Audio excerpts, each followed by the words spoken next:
You are listening to Thunderbolt Sports Talk. Here are your hosts, Charlie Adams and Timothy Yeen. Welcome to episode 2 of season 2 of Thunderbolt Sports Talk. We are back live from Cranston East, and we might sound a little different. We got some new audio equipment here. We were hoping to get it going for the opening episode of season 2, but we're here an episode late with brand new audio equipment sounding nice and clear. And we're going to just start off the episode by saying both of us, along with it seems most of Cranston East, are somewhat under the weather to varying degrees, but we'll make it through it, and we'll definitely not stop that from bringing you an episode of Thunderbolt Sports Talk. Yeah, like I said in our last recording, Jazz, there might be super spreaders around the school, but until then, we are going to continue podcasting until we are dead. It's going to be a fantastic second episode, especially with this new audio, and, fighting to the death, we're going to do it. If we die, we die here. Right, Jazz? Yeah, we just want to bring you the best episode. Modern medicine has me feeling pretty all right heading into this episode. I'm glad that I won't have to worry too much about going into period 4, a full school day of work. But hopefully it holds up all the way through to the end of the night, and hopefully it just stops eventually. But today's been an historic, or this week has been an historic time in Cranston East.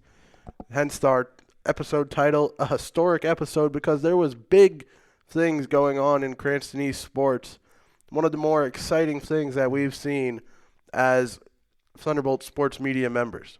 Yeah, big thing. First off, Mya Jiminez reaching 1,000 points. She got it after the second chance shot, after missing the first chance for 1,000. Made the second bucket, and the crowd rushed to the court in what was an amazing moment right there.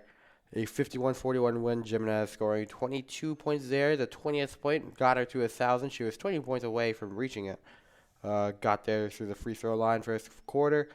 Second and third, a little bit more of the Mya Jiminez we usually see from there. Sammy Venancio also with 11 points on the night.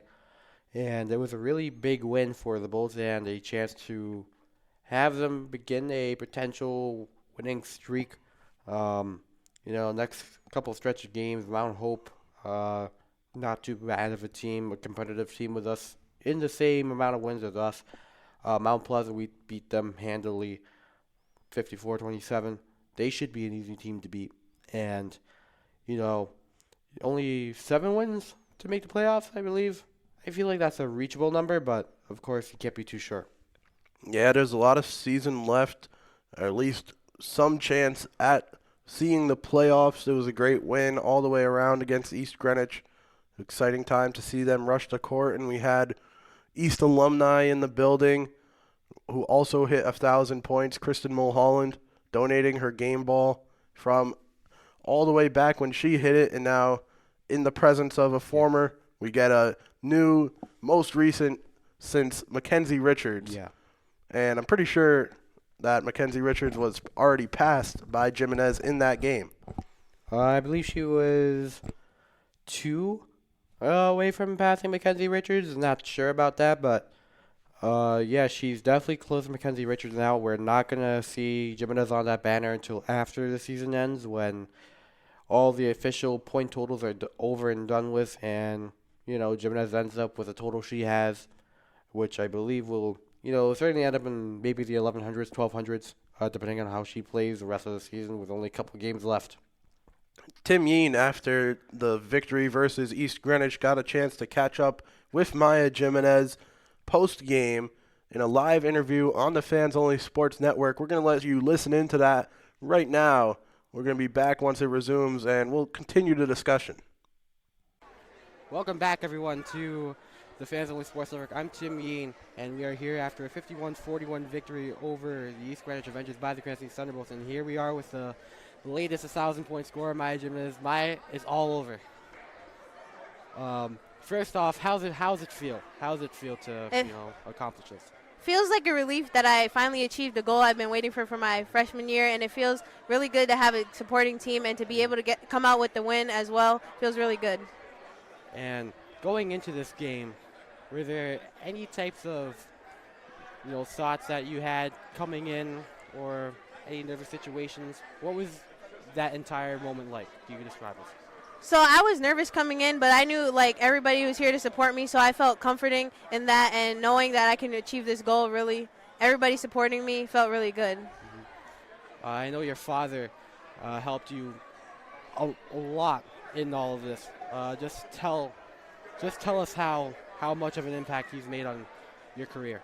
My dad, he has had a tremendous, he's been supporting me since I started in 8th grade, and he always drives me whenever I want to go practice or anything. Like, he's my biggest supporter, and he's always encouraging me and giving me constructive criticism, and he's really my biggest fan. And, finally, what are the plans after 1,000? After 1,000 now, I'm just ready to help my team win, get good assists, play the game, and finish the season out. All right, Mya Jiminez, everyone, thank you so much. Thank you. Welcome back to episode 2. Thank you to Fans Only Sports Network. You can check out all their content live on YouTube at Fans Only Sports Network. Their social medias at FOS Sports, FO Sports with a Z at the end, and their website Fans Only Sports with a Z. All of that has access to a lot of the broadcasting work that we do and some other action that you can pick up behind a paywall, such as Rhode Island boys ice hockey, and there's plenty of games every Friday and Saturday. I have one today going down to Burrville. But yeah, Mya Jiminez, great achievement, great interview post-game, and it's an exciting time for the girls basketball team. But Tim, what was going on in the boys basketball side this week? This week it wasn't too good. Barrington, we had no loss to the Eagles, 89-45. Almost dropped 100 on us, so definitely not a good game. Albert Cassidy dropping 26 there as he continues to elevate himself as the top player on that team. And then yesterday, lost to Central, 71-59. Central, a really, really big downturn after last year's season, after we saw an exciting game from them the season prior. But, with both teams likely out the playoffs, Central got the big win over them, 71-59 again. Albert Cassidy dropping 25. So that'll be 51 points over the last 2 games for Albert Cassidy. But let's transition to Mario Kart. They won 2-0 over Lincoln. Miles Conti, 68 total points in the 2 races. Max Aponte, 50 total. And the Mario Kart team continues to win. Yeah, they're definitely one of the stronger teams that Cranston East has had this winter season.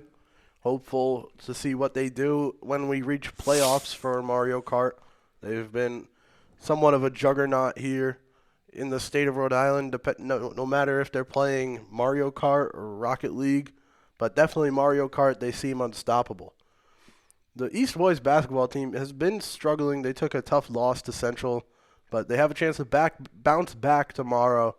They also lost a major player on their team in Drew Barrionet, but we'll see what they can do in their matchup tomorrow. That should be live on the Fans Only Sports Network. Yeah, should be live at 1 p.m. Unfortunately, that means I will have to miss women's club hockey at Schneider Arena, so that's sad unless I somehow find a way to make it from a 1 o'clock game to a 2 o'clock game. But other than that, pretty sad I get to miss some, what should be some good club hockey. Yeah, let's move on now to the sports news. We got our all-star starters last week. We just received word of the reserves. I know Trey Young and Kyrie Irving both not making the cut. But also happening in All-Star Weekend in the NBA is going to be Steph Curry versus Sabrina Ionescu, with Curry shooting from NBA range and Ionescu shooting from WNBA range. What are your thoughts on this new attraction to All-Star Weekend? I think it should be fun to watch, and, if Ionescu does good, it'll, pave the way for more people to potentially get interested into women's sports. I know you and me, we are always broadcasting women's club hockey. We're broadcasting, the SC Storm on the Fans Only Sports Network. We're broadcasting girls basketball, West and East. So we've been around it for quite a while, and it's pretty cool. It's pretty cool. I mean, again, if INSQ shows up and shows out, that'll definitely bring some attention. But either way, should be very exciting. Yeah, definitely. I know Ionescu is not worried about shooting at the WNBA line. She said she'll shoot at the NBA line. It looks like they'll keep it the way it is. But also in basketball, regular season continues on. Celtics drop to the Lakers. Despite the Lakers not having LeBron or Anthony Davis in the lineup, they still are atop of the Eastern Conference standings. And as Tim shakes his head at me, he knows what's next. The Heat can't win a game. They won a game. In fact, I'm going to show you the last game and search up Heat latest game right now on my Google phone. We won 115 to 106 against the Sacramento Kings with who knows who's on it. Domantas Sabonis, De'Aaron Fox, all those guys on Sacramento. The beam is turned off. We have won 115 to 106. We're back in action. We're finally back after a depressing losing streak. And I feel like for the Celtics, this losing streak has just begun. I think they're going to lose all the last games of their season and, miss the playoffs. Certainly, it shows that even with, a banged out LeBron James and Anthony Davis, the Celtics cannot win in the moment. They cannot win when they have to. They cannot win, when the phone is calling and they got to pick up and, they hang it up and they just go to bed and cry. Well, the more you watch the Celtics, the more you realize how correct that Kendrick Perkins is about Joe Mazzulla. His comments kind of stirred up something when he said that if you put Joe Mazzulla's brain in a bird, the bird would start flying backwards. And that's sometimes or oftentimes how it feels in these losses when the Celtics are just chucking up threes and they're not going in. You're just punting on that game. You saw how it happened in the Eastern Conference Finals last year. When they're not hitting, it's just not going to show up on the scoreboard. You're going to just accept the loss. They seem to never have a second plan of attack when the threes aren't falling. Mm-hmm. But, yeah, the Heat, longest losing streak since 2008. Struggle, to say the least. Barely clinging to playoff hopes at this point. Still plenty of season left, I guess. But yeah, we're still clinging. It's just a moment, Chaz. But the schedule becomes the schedule, and at this point in the season, we should be seeing Jimmy Butler having an MVP level February. Last night, funny story actually. I thought I heard gunshots in my neighborhood. It turns out it was just a Celtics practice. Coming over to one of the basketball courts. So I was really relieved to hear that from the cops that showed up after I called them. Interesting. Okay. Jaylen Brown named an All-Star reserve, and the Miami Heat getting Bam Adebayo in as a reserve. Okay. Mm-hmm. Celtics still have one more. Paulo Banchero making it, along with Tyrese Maxey. Jalen Brunson looking like the sixth man, along with Donovan Mitchell. In the Western side, LeBron James still your captain, which seems like it's just consistently the case. Curry makes it as a reserve. Devin Booker, Paul George, Karl-Anthony Towns, Kawhi, Anthony Edwards. The West is looking very strong here. A lot of talent on that side. A little bit of younger talent in the Eastern Conference. But yeah, Jalen Brunson definitely deserving of that all-star nod. Moving on to the NFL, where we're approaching the big game. It's what everyone's been waiting for the whole season, the Super Bowl. Oh, I thought we were talking about the Pro Bowl. Oh, no one cares. I mean, it was on. Did you watch? No. Did anyone watch? I don't think the Pro Bowl was yesterday. I think it's Sunday, Yeah, well, the Pro Bowl skills, Yeah, everything. I thought this was a big lead up to the Pro Bowl. I guess I'm mistaken. Pro Bowl games are pretty much the only thing that's exciting, so you might as well just not tune into a flag football game because the skills are what everyone is here to watch. Plenty of action. I can't believe you just said the big game's the Pro Bowl, but there was plenty of action this past Thursday. Dodgeball. I mean, you don't wanna see Gardner Minshew and Baker Mayfield have at it with each other. Yeah, I don't know what's going on. That was almost as bad as Huntley making it last year. C.J. Stroud also part of the competition. You saw highlights on social media of Jason Kelsey trying to win the snapping competition by only going for the 5. And CeeDee Lamb, according to ESPN's Michael DeRocco, the best dodgeball player available at the Pro Bowl games. Those were live on ESPN last Thursday. And it looks like it was a victory for the NFC heading into the Pro Bowl game, the actual Pro Bowl. NFC took home precision passing closest to the pin. Snapshots. It was a draw in Epic Pro Dodgeball, and AFC was able to win high stakes. The best catch is still TBD. We'll see who's crowned the winner on Sunday when no one tunes in to the official Pro Bowl games. Coach Manning versus Coach Manning. Eli versus Peyton. Mm-hmm. Once again, Eli Manning undefeated in that. Moving on to NFL that actually matters, our Super Bowl predictions official were the Ravens versus the 49ers, with the 49ers winning 19-18 on a last-second field goal. That was our predictions. It looks like they won't be true as the 49ers take on the Kansas City Chiefs in the Super Bowl. And I've seen plenty of predictions on social media that seem kind of out of the picture. But what is your prediction for this Super Bowl? All right, so let me say first that, I think this is just more of a hateable Super Bowl than a, bad football Super Bowl because, you saw on social media, everyone hated him because Taylor Swift versus, what is, a game manager, Brock Purdy, going at it. But it's gonna be good football either way, though. You can't guarantee. I mean, you gotta guarantee that it's gonna be good. Gonna be good football.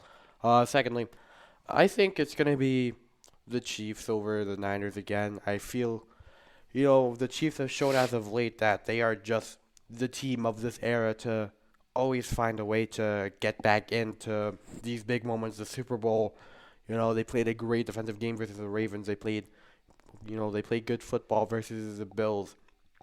And, they somehow always just find their way in. And, that's how we see from Patrick Mahomes and, this lackluster receiver core that he's working with. The only realistic threat on there is Travis Kelce. And yet, the last big play of the fourth quarter, a big catch by Marcus Valdes-Scantling to ice out the game. And, the Chiefs' defense is going to really step up against this 49ers offense, I feel. And, it's going to be vice versa, too. And I feel like it might be Super Bowl 53-ish. We might see a defensive, dog battle. But, of course, we won't know until it comes to the big game. But in the end, I have the Chiefs winning, a little bit more of a higher score than Super Bowl 53, so I would say 20-13. I feel would be a safe score. Definitely a conservative score between two of the most high-powered offenses in the league. I'm sure me, along with everyone, would like to see the 49ers win. I think they've built up a thing. I've seen Brock Purdy develop well from last year. He actually has an arm heading into this game, which should help him. Mm-hmm. Last year it was kind of rough watching the 49ers go through about 3 quarterbacks and then end up back at Brock Purdy throwing ducks everywhere in that end of that game. That was something to watch. But I'm going to go with the 49ers. I think they can get it done. They should be a safe pick. I think Jake Moody might play a big part and maybe drill home a game-winning field goal in the final seconds of the game. Just something I think is possible Yeah. based on prior experiences with Jake Moody in Super Bowl games. And I want to bring out a little something that is kind of close to Rhode Island. The Buccaneers are working on a deal to hire Liam Cohen as a new offensive coordinator per Ian Rappaport. And Eric Rue quote tweeted that and said, "This was bound to happen for the former LaSalle All-Stater." So, fun fact, we have a former LaSalle alumni as one of the NFL's offensive coordinators. So, that's cool. Yep, we have Joe Mazzulla along with Rocco Baldelli coaching in the MLB and NBA, and we have coaches in the NFL, Rhode Island, back on the map. And speaking of coaching, after the NFC Championship, Motor City Dan Campbell, the head coach of the Detroit Lions, seemed to either keep it real or just not have faith in his team to ever get back to where they reached this season after the game, saying, I don't know if we'll ever be back. There's plenty of time left, and with the Lions keeping both of their coordinators, which people did not expect, there's a chance they are just as good as this year as they will be next year. Ben Johnson deciding to stick around, shades of Josh McDaniels, back when he was supposed to head to the Colts, except McDaniels accepted that job with the Colts. That was a whirlwind of news stories, but Ben Johnson sticking it out with the Lions, and now all head coaching spaces are filled with the Commanders not getting Ben Johnson, but choosing Arthur Smith instead. Yeah. I mean, wait, the Commanders? I don't know. They chose Dan Quinn. Oh yeah, Dan Quinn. They're both Falcons. They're both. I mean, they're both pretty bad. I mean, you saw Dan Quinn. They're both Falcons. Yeah. I mean, Dan Quinn, I guess they got him to the Super Bowl, and then they choked away that Super Bowl. It's a hire. Can't say anything about it. But Bill Big part Belichick, out yeah. of that is, Bill Belichick, along with Mike Vrabel, not having a head coaching gig heading into the next season. Yeah, no Pete Carroll as well. People were expecting Bill Belichick to be one of the marquee head coaching opportunities for any of these teams to really bolster things. Maybe the Harbaugh sweepstakes took the wind out of his sails a little bit, but yeah, no Bill Belichick on a sideline, at least as a head coach for this next season. It's going to be a change for sure. He's still chasing that record, so we'll see.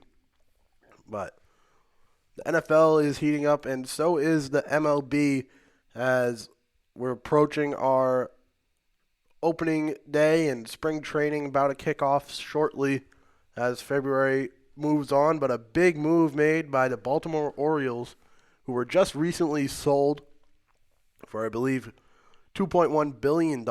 They immediately went out and traded for Corbin Burns, a Cy Young pitcher for the Brewers. That was a big trade, gave up DL Hall and another prospect. And now the Orioles are seemingly one of the best teams in the AL East, and the Red Sox continue to not do anything.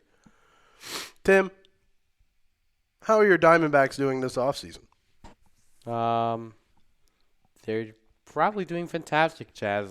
Well, they're probably doing some stuff out there. They're signing baseball players, training baseball players, playing baseball. Tim, who's your favorite hockey team? Hockey team? Yep. I don't know. Oh, all right. Can't jab me on that. What do you mean? Come on. All right. Well, we'll give you a hockey update because the Bruins are atop the Atlantic Division, and with 71 points, they lead the Eastern Conference. So every team besides the Red Sox and Patriots still handling business for New England. And the Bruins kind of unexpectedly having a good run this season despite losing Bergeron, with Brad Marchand picking up the C this season. And now let's move on, Tim, to our next topic. So next topic. What is our next topic? Well, we have the TSM review idea, but, you can't really review that Oh, yeah. But, let's talk more about some modern medicine, I guess. I know you and I are both feeling under the weather. I know you just had a big, big, big, cough or sneeze or whatever, as you tried to bring me into the transition period. So what have you been using to recover? Well, you got to go with Afrin. It's an over-the-counter nasal spray, and it kind of clears up your nostrils immediately. Pretty good product. But yeah, talking for this long, and sometimes you just got to let out a cough, especially when Cranston East decided to run the heat on this day. It's sort of a struggle to get through here. But let's move on again now over to ELA because things continue down that path in Lord of the Flies. I've gotten pretty much the next chapter spoiled completely, and it's a big one, Tim. Oh wow, who spoiled it for you? Emmett Billings. Did Emmett Billings have a reason to read ahead? I don't know. I don't know why he read ahead. But Can we have a conversation about Ralph, please? We had to vote in the ELA class of him, of who should be kicked off the island. We voted Jack or Roger off, I believe, one of the two. But barely any votes for Ralph. We got a couple here and there, but nothing really. I saw the vision. Overall, over time, we've seen Ralph, become, transform from a leader to, just trying to beg for attention at this point in a vague attempt at leadership. I get Roger, being a little bit on the more aggressive, just being a little, I can't say that word side. And, of course, you got Jack, in that same area. But, the difference between Ralph and Jack is that Jack has the macho to, boost himself up into that leadership category. And that's why we saw, spoiler it for anybody that wants to read it. That's why we saw Jack and his little choir boy Hunters, bounce right over to his side after, he left. And we saw Ralph as just the little ones and, Piggy and Simon, who isn't even all there at this point in the book. And Ralph has just done a terrible job. We have not seen any rescue yet. Despite a continuously running fire, we have not seen any sort of leadership happen from Ralph at this point. And Chaz, I am just wanting to expose him about it. And I feel like that's why he should be removed from the island from that point on. Yeah, well, you know what bees do when they have a leader, a queen bee that's not fit to lead. I recommend that the Lord of the Flies, all the people on that island, maybe do the same. Simon, of course, just hiding in the woods currently, chilling out in his humble little cove, doing his own thing. Might be a little bit crazy. Yeah. Well, crazy. I was crazy once. Right. Yeah, ELA going swimmingly. And then in the gaming world, there's a brand new game out that Tim Yeen is a big fan of, not named Terraria. Yeah, a different T-named game. It's Tekken 8. I recommend. It's a very fun game. I recommend everyone, give it a shot. It's very, very, very catering to beginners. You got a little button you can press where you can just spam combos with like 3 straight button taps. But it's a good game. It's a fun game. I personally suck at it, so just trying to get better. If I actually learned how to play the game, I'd probably be better instead of just mashing buttons. Yeah, I recommend it. Good fighting game. Apparently, my good old friend Jung Yuan has found one move to kill everyone. So that's great. But yeah, give it a shot. Yeah, Tekken 8, my kind of game. Would have hoped to see you purchase a new sports game where I'm usually at playing a 2K or a FIFA or something instead of Madden, the worst one of them all. Madden stinks. Big news came out of Cranston. We just got Top Golf, and it was slated for us to get a Costco, which would have been great until it didn't happen. No more Costco in Cranston. This is very upsetting to Tim Yeen for one reason. His $1.50 hot dog meal is no longer a dream. The food court, we were supposed to get Chaz. I mean, you look at the combos. I mean, in 2024, when inflation has killed us all and will continue to kill us all in the future, and we still have all these good pizza prices, all these food court menu items, the hot dog soda combo, as I've mentioned before. It's just depressing to see, and just buying stuff from Costco itself is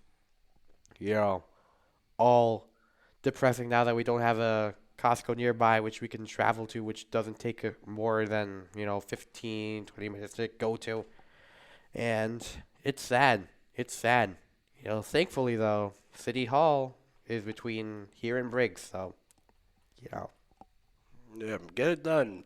Student council president, you have the power. Maybe, I don't know, probably not. Maybe I could write a letter of complaint, but what if he throws in the trash? I don't know. At least you tried. Yeah. New Patriots offensive coordinator that we didn't remember to mention earlier, Alex Van Gundy, the former Browns offensive coordinator. Yeah, Van Pelt. I don't know where I got Van Grundy. Former Browns offensive coordinator.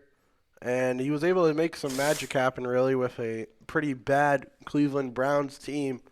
So I'm kind of excited to see what he can do with the Patriots. Yeah, Alex Van Pelt worked with 4 different quarterbacks, but people also forget he lost Nick Chubb, too.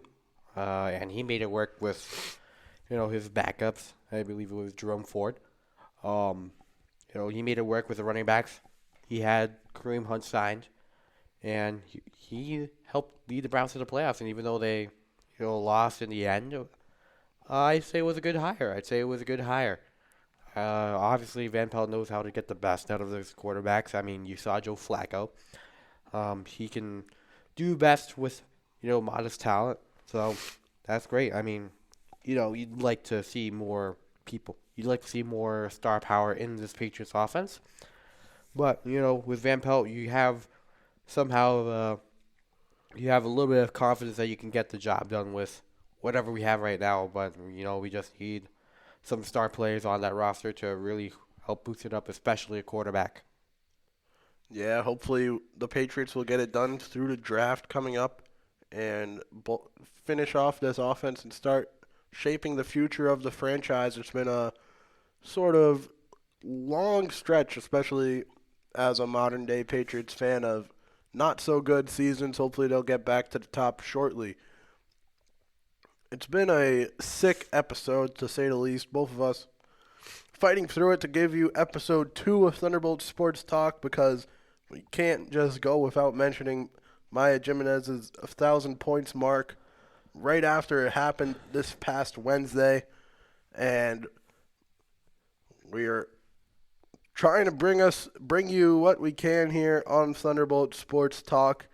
Modern Medicine somewhat supporting us here as we reached the 34-ish minute mark. And Tim, any final thoughts before we sign off?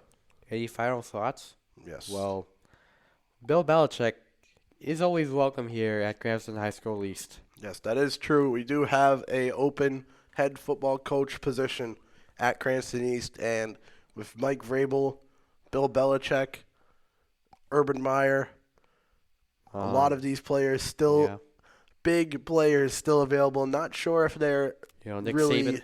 Yeah, true. Nick Saban. I'm not sure if they're all keen on dropping down to the high school level, but it's worked with some former NFL players and kind of been their breakthrough into coaching in the NFL or college level. So maybe there's an NFL coach there like Bill Belichick who wants to stay in the area. We're always open for Bill Belichick on a Cranston East sideline. All right. So, Tim, sign us off, episode 2. Kind of a struggle to get through, but we made it there. Knocked down the topic. Strong start. Kind of crawling to the finish as the medicine wears off, Tim. What are you going to say to sign us off?